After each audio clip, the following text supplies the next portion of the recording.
I used 2 of my toes to shut the goblin's mouth. Welcome to the Twisted Pint Tavern. Today, I'm scared. Today we're visiting r/D&D to check out the answers to what is a ridiculous sentence that got said in your game that you never thought you'd hear. But we're also incorporating some answers from a thread in our Discord server called Out of Context Quotes. You guys have some really weird and messed up quotes in that channel, and I have seen things. I have seen things that I never thought I'd see. If you would like to share some out-of-context quotes from your D&D games, make sure to join the Twisted Pint Tavern Discord server with the link in the description and just go wild. Just give it your best. We recently had "I'm gonna knock him off his ostrich and snap his neck" had everyone on the floor. This one, I think, might actually be one of the most normal ones, because this one's not that bad. People ride ostriches, sure, I guess. How do you use the rope to tie the monster to restrain it? I don't know, BDSM style. What kind of monster is it? Cause like BDSM tying a hobgoblin, sure, but like how you gonna do that with a beholder? You got a lot of limbs you gotta work with. I kinda feel like I just killed my great-great-grandniece for some reason. The worst thing about the D&D out of context quotes thing is that I don't usually know what's happening. The whole point is they're out of context. So maybe this dude did just kill his great-great-grandniece for some reason. I don't know.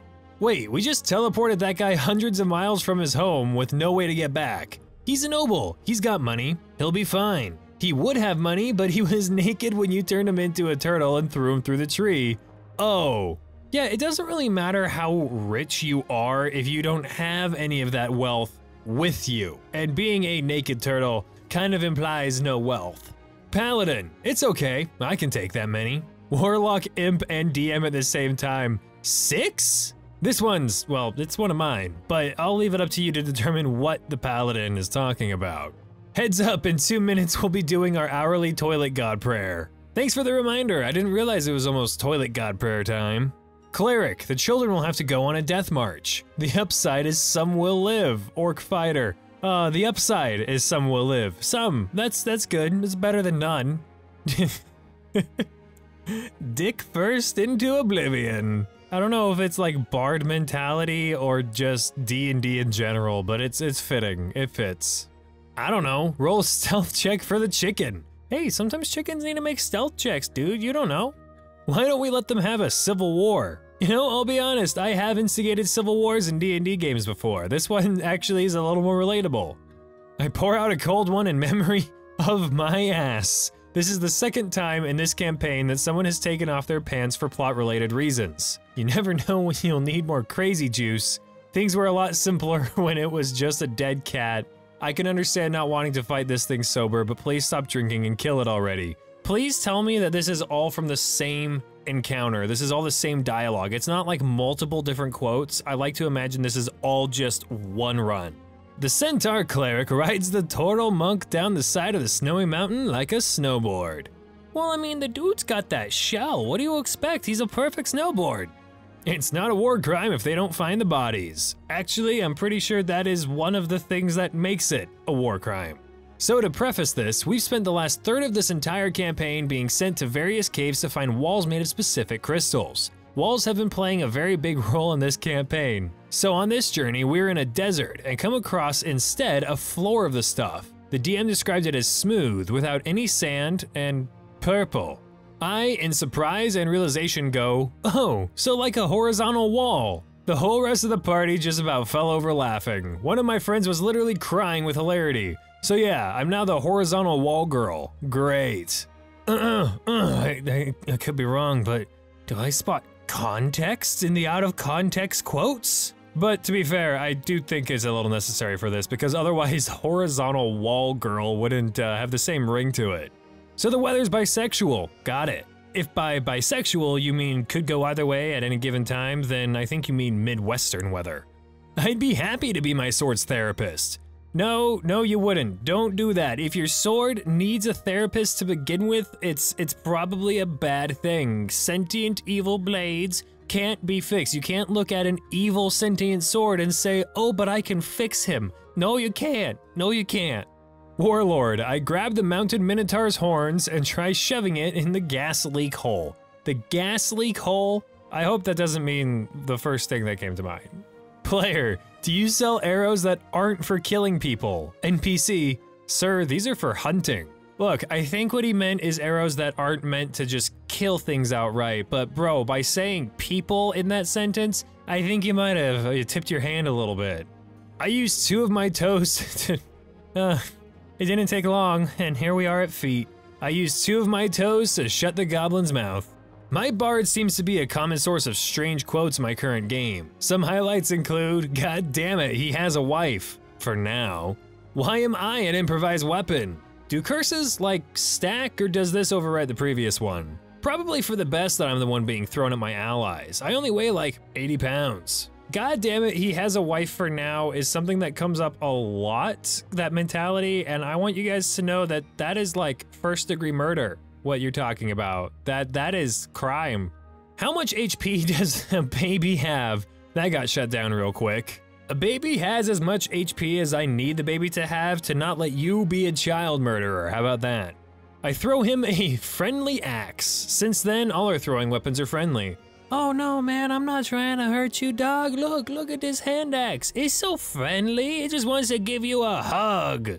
From last session, our dwarf barbarian at a market. I slam the gold on the table and take the 2 jars of Gamer Gnome bathwater. Gamer Gnome bathwater.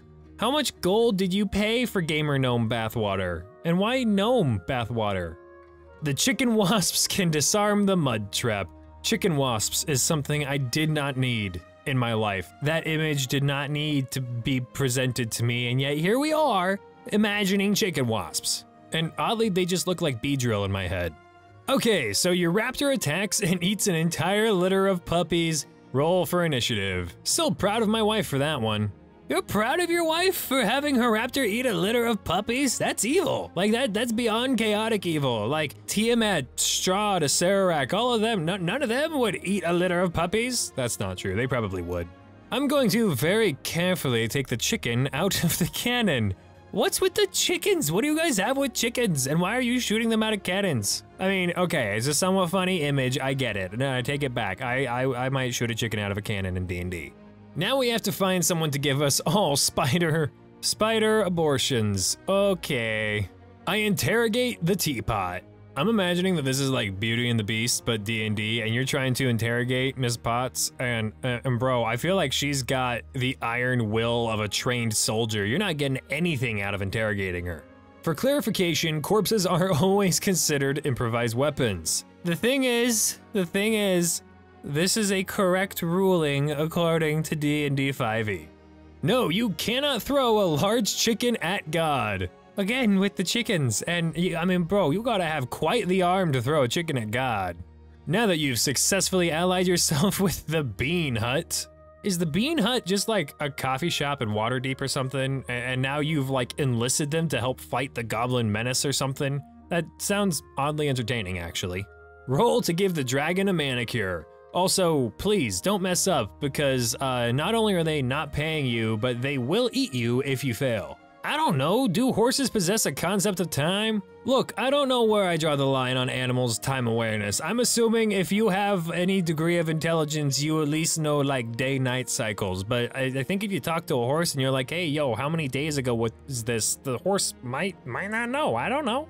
And that's gonna wrap up the video. These were, you know, these are some of the tamer options. There's, yeah, there's some really, really wild ones, and I look forward to seeing more. I like D&D out of context quotes, they're fun. So let me know down in the comments or by joining the Twisted Pint Tavern Discord server what your D&D out of context quotes are, and who knows, we might be able to do a part 2. But anyway, thank you guys for watching. Make sure to leave a like and subscribe if you've not done so already. And guess what? The first episode of the Definitely Not a Mimic podcast comes out today. In fact, depending on when I manage to get this video released, it might already be out. So click the link in the description or the card in the top right corner right now to go to the Definitely Not a Mimic YouTube channel and check out the first episode of the podcast. Luke Goblin, Crow from Crow's Perch, and I are discussing Baldur's Gate 3 and how well it connects to D&D 5th edition. And it's a pretty entertaining podcast episode if I say so myself. So go check it out on the Definitely Not a Mimic channel, and I'll see all of you wonderful people in the next video.